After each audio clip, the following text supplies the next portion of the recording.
সাপের বিষের চেয়েও ভয়ঙ্কর হলো বিশ্বাসঘাতকের নিঃশ্বাস। কারণ বিশ্বাসঘাতক ব্যক্তি এই তিনটি নিয়ম অক্ষরে অক্ষরে পালন করে।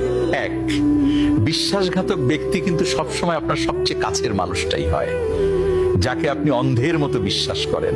নাম্বার দুই, সে আপনার দুর্বলতম মুহূর্তে ছোবল মারবে। যখন আপনি সবচেয়ে অসহায় থাকবেন তখন সুযোগে সদ্ব্যবহার করবে। নাম্বার তিন, আঘাত করার পর তার চোখে কোনো অপরাধ বোধ দেখবেন না, বরং সে নিজেকে সঠিক প্রমাণ করার চেষ্টা করবে। সাপের বিষের চেয়েও ভয়ঙ্কর হলো বিশ্বাসঘাতকের নিঃশ্বাস। কারণ বিশ্বাসঘাতক ব্যক্তি এই তিনটি নিয়ম অক্ষরে অক্ষরে পালন করে।